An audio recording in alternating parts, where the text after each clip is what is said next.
നമ്മുടെ ആസിം അലിമണ്ണയെ ഞാൻ എപ്പോഴും വീക്ഷിക്കുമ്പോൾ ഞാൻ ശ്രദ്ധിക്കുന്നൊരു കാര്യമുണ്ട്.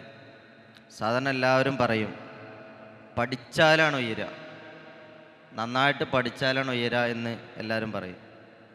പക്ഷെ ആസിം അലിമണ്ണയെ ഞാൻ എപ്പോഴും വീക്ഷിക്കുമ്പോൾ ഞാൻ തിരുത്താണ്. പഠനമല്ല ഒരാളെ ഉയർത്തുക, അയാളുടെ ഉള്ളിലുള്ള ഒരു തീവ്രതയെ അല്ലെങ്കിൽ ഒരു സ്കില്ലിനെ അയാൾ പഠന വിധേയമാക്കുകയും അതിനെ ഉയർത്താനുള്ള പരിശ്രമമുണ്ടെങ്കിൽ അയാൾ ലോകത്തറിയപ്പെടും എന്നാണ് ഞാൻ എപ്പോഴും ആസിഫ് അലി മണ്ണയെ പോലെയുള്ള ഒരുപാട് ആളുകളെ കാണുമ്പോൾ എനിക്ക് മനസ്സിലാവുന്നത്. എത്രത്തോളം ഈ ഒരു കാര്യത്തിന് വേണ്ടി നിങ്ങൾ എഫേർട്ട് എടുത്തിട്ടുണ്ടാവും, നിങ്ങളെ ഒരു സ്കില്ല് കണ്ടെത്താൻ വേണ്ടി. ഓരോ കാര്യങ്ങളും നിങ്ങൾ ചെയ്യുമ്പോൾ അതിനെ എങ്ങനെയാണ് നിങ്ങൾ ആ സ്കില്ല് നിങ്ങളുടെ ഉള്ളിൽ ഇങ്ങനെയൊക്കെ കഴിവുണ്ട് അല്ലെങ്കിൽ അത് നേടിയെടുക്കണമെന്ന് നിങ്ങൾക്ക് തോന്നാനുള്ള കാരണം എന്താ? ഈ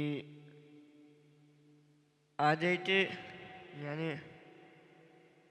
ഒരു ദിവസം APJ അബ്ദുൽ കലാം സാറിൻ്റെ ഒരു ടോക്ക് കേട്ടിട്ടുണ്ടായിരുന്നു. നമ്മൾ സ്വപ്നങ്ങൾ കണ്ടുകൊണ്ടേയിരിക്കുക, ചെറുതും വലുതുമായിട്ടുള്ള ഒരുപാട് സ്വപ്നങ്ങൾ കാണാം.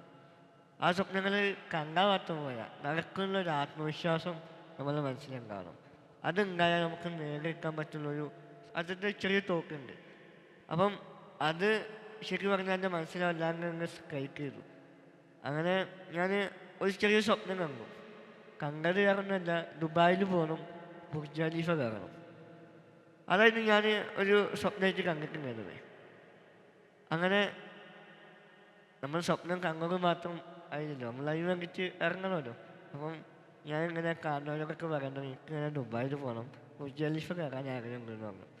അങ്ങനെ ഒരു ദിവസം ഞാൻ ആദ്യമായിട്ട് നീന്തുന്ന ആ ഒരു അച്ചീവ്മെൻറ്റ് നേടിയെടുത്ത സമയത്ത് എന്നോട് ഒരു ഇൻ്റർവ്യൂ ചോദിച്ചിട്ടുണ്ടായിരുന്നു ഇങ്ങനെ എന്താണ് ആഗ്രഹമെന്ന്. അപ്പോൾ ഞാൻ അപ്പം തന്നെ പറഞ്ഞു ഇങ്ങനെ ദുബായിൽ പോകാൻ ആഗ്രഹമുണ്ട്. അപ്പം എൻ്റെ ഒരു സുഹൃത്ത് സലാമക്കാവ് അപ്പിൻഷീന്ന് ആൾ പറഞ്ഞു ഇങ്ങനെ ഞാൻ കൊണ്ടുപോകാൻ പറഞ്ഞു. അങ്ങനെ ദുബായിൽ പോയി ഞാൻ സ്വപ്നങ്ങളിൽ കണ്ട ആ ഒരു ബുർജ് ഖലീഫയിൽ കയറി 123ാമത്തെ ഫ്ലോറിലെത്തിയ സമയത്ത് അന്ന് ദുബായ് മൊത്തം കണ്ട സമയത്ത് എനിക്കൊരു ആത്മവിശ്വാസം വന്നു.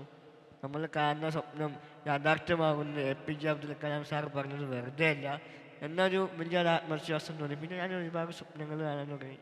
അങ്ങനെ അത് നേടിയെടുക്കാൻ വേണ്ടിയിട്ടാണ്.